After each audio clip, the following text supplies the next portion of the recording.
Миша вообще будет с самого центра.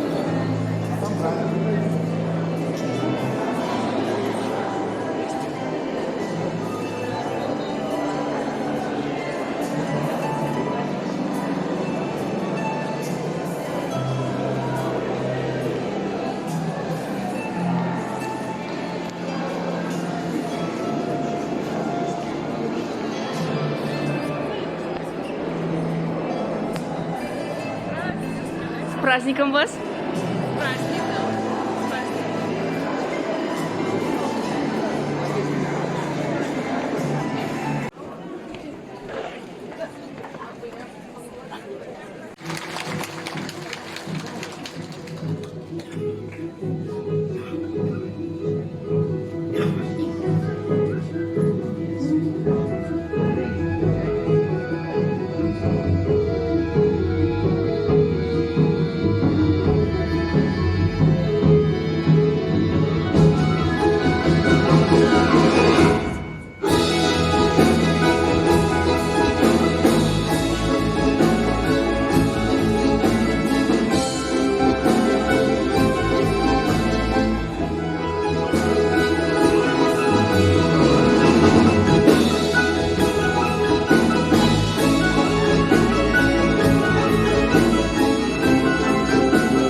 Радасна ад думкі, што сёння і назаўсёды мы разам.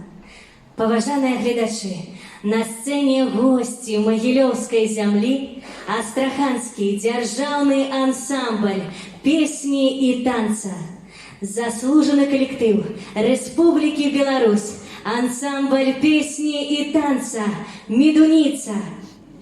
Солисты Могилевской областной филармонии Денис Шураков и Алексей Черный.